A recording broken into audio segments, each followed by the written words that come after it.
Olá, pessoal! Nessa videoaula nós vamos falar sobre thread e sincronização e comunicação entre processos. Vamos lá! O que é? Thread é um pequeno programa que trabalha como um subsistema, sendo uma forma de um processo se autodividir em duas ou mais tarefas. A partir do conceito de múltiplos threads, é possível projetar e implementar aplicações concorrentes de forma eficiente.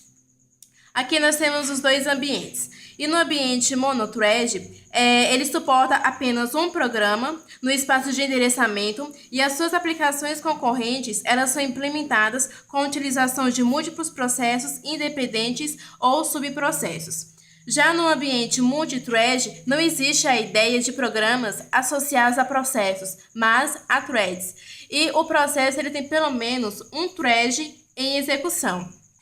Cada processo pode responder a várias solicitações concorrentemente ou mesmo simultaneamente. Os threads eles compartilham o processador da mesma maneira que processos e passam pelas mesmas mudanças de estado. E também é permitido, assim como no processo, a troca de contexto. Dentro de um mesmo processo, os threads eles compartilham o mesmo contexto de hardware e espaço de endereçamento com os demais threads. Dessa forma, não há qualquer proteção no acesso à memória, permitindo que um thread possa alterar facilmente dados de outros. As desvantagens do ambiente monothread é o seguinte. Uma das desvantagens é o tempo do processador para alocar recursos para cada processo e também para desalocar. A outra desvantagem é a comunicação entre processos, que é difícil e lenta. E o outro ponto é o compartilhamento de recursos comuns aos processos, como memória e arquivos abertos, que também não é simples. E a espera indefinida da aplicação também é uma das desvantagens. Em relação ao ambiente multithread, nós temos as vantagens, que torna os programas mais rápidos do que se implementados com múltiplos processos, pois operações de criação, troca de contexto e eliminação dos threads, eles geram menor overhead. O outro ponto, a comunicação é mais rápida e eficiente, e ele possui compartilhamento fácil de recursos. E outro ponto é a aplicação contínua, realizando outras atividades, além de diversos pedidos serem atendidos. Agora nós vamos falar sobre threads em modo usuário. É o seguinte, eles são implementados pela aplicação e não pelo sistema operacional, tá bom? E existe uma biblioteca que possibilita a aplicação criar ou eliminar threads, realizar a troca de mensagens entre os threads e uma política de escalonamento. E o SO ele não sabe da existência desses múltiplos threads. Aí nós temos as vantagens e as desvantagens do modo usuário. As vantagens é o seguinte, ele possibilita implementar aplicações multithreads, mesmo em sistemas operacionais que não suportam threads. E outro ponto é que eles são rápidos e eficientes, por dispensarem acesso ao kernel do sistema operacional, evitando assim, a mudança de modo de acesso. E as desvantagens é que no momento em que um thread chama a rotina do sistema que o coloca no estado de espera, todo o processo é também colocado no estado de espera. E o outro ponto é que em ambientes multiprocessados, não é possível que múltiplos threads de um processo possam ser executados em diferentes CPUs simultaneamente. Threads em modo kernel. Eles são implementados diretamente pelo núcleo do sistema operacional e através de chamadas a rotinas do sistema que ofereçam todas as funções de gerenciamento e de sincronização. Aí nós temos também as vantagens e as desvantagens. As vantagens do modo kernel é o escalonamento individual, é uma vantagem. E o outro ponto é que em sistemas multiprocessados, múltiplos threads eles podem ser executados simultaneamente. E a desvantagem do modo kernel é que ele tem baixo desempenho. Agora, threads em modo híbrido. Ele combina as vantagens de threads implementados no modo usuário e no modo kernel, que eu já havia explicado anteriormente. e esse modo ele apresenta problemas herdados de ambas as implementações, tá bom? E em relação ao modo híbrido, os problemas do modo híbrido eles foram solucionados através de uma estrutura de dados chamado Scheduler Activations. E nesse modelo, o núcleo do sistema ele troca informações com a biblioteca de threads. Aí a cada camada implementa o seu escalonamento de forma independente. E é isso aí. Bom, como nós já havíamos falado sobre thread, agora nós vamos falar sobre sincronização e comunicação entre processos. É natural que processos de aplicação concorrente compartilhem recursos do sistema.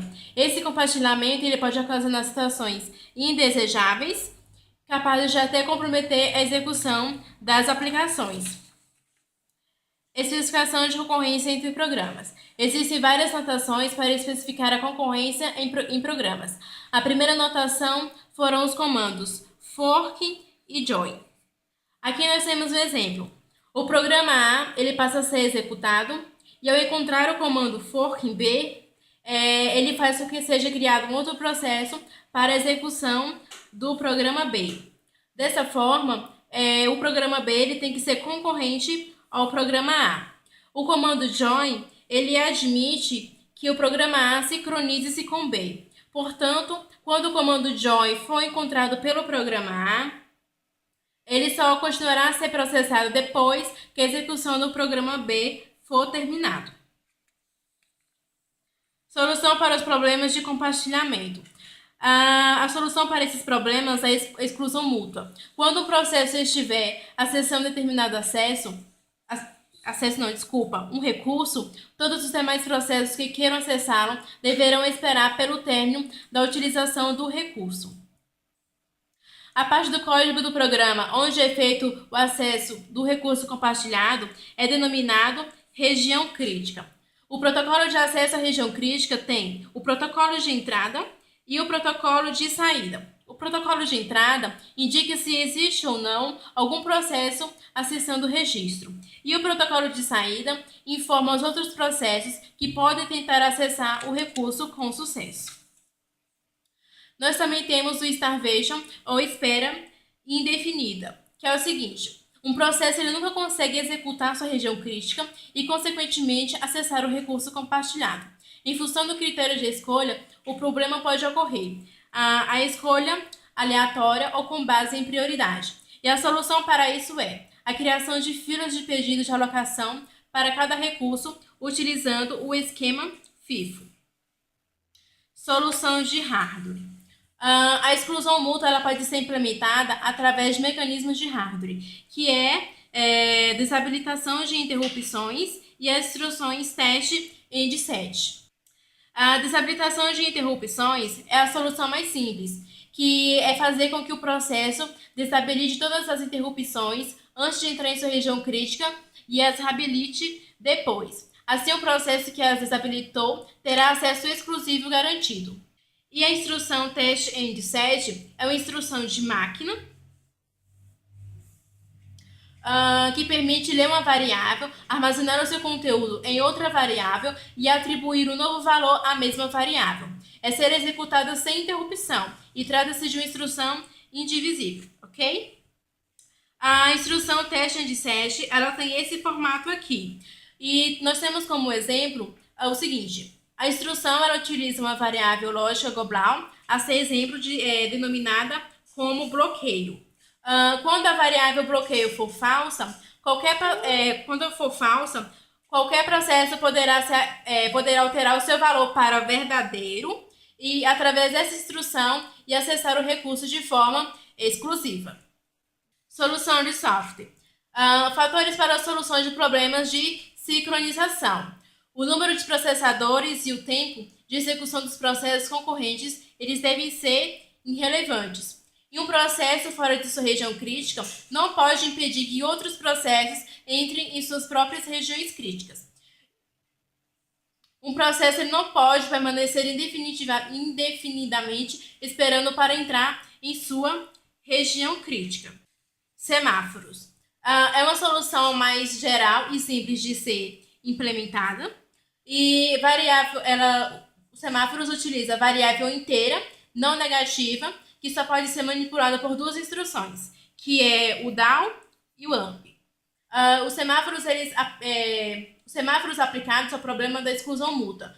Na exclusão mútua, as instruções down e up, eles funcionam como protocolos de entrada e protocolos de saída. Os processos entram na região crítica e executam o down, impedindo outros processos de acesso. E os processos saem da região crítica, executam o up, liberando o acesso para outros processos. Os monitores. Os monitores são mecanismos de sincronização, são conjuntos de procedimentos, variáveis e estruturas de dado. E somente um processo pode estar executando um dos procedimentos do monitor em um determinado instante. Implementação da exclusão mútua nos monitores é realizada pelo compilador. Aí nós temos o white, que faz um processo entrar no estado de espera, e temos o signal, que libera a liberação do recurso pelo processo que o alocou. Aí nós temos a exclusão mútua utilizando monitores e sincronização condicional utilizando monitores. A exclusão mútua utilizando monitores, ela não é realizada diretamente pelo programador. A comunicação do processo com o monitor é realizada unicamente através de chamadas aos seus procedimentos. E na sincronização condicional utilizando monitores, os monitores eles também podem ser utilizados na implementação da sincronização condicional.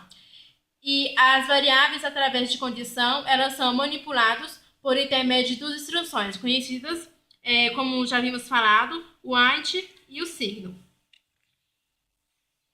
Troca de mensagens.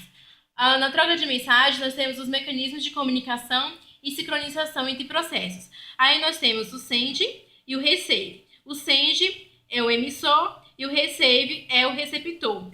E o ACK é enviada pelo processo receptor para informar o recebimento da mensagem.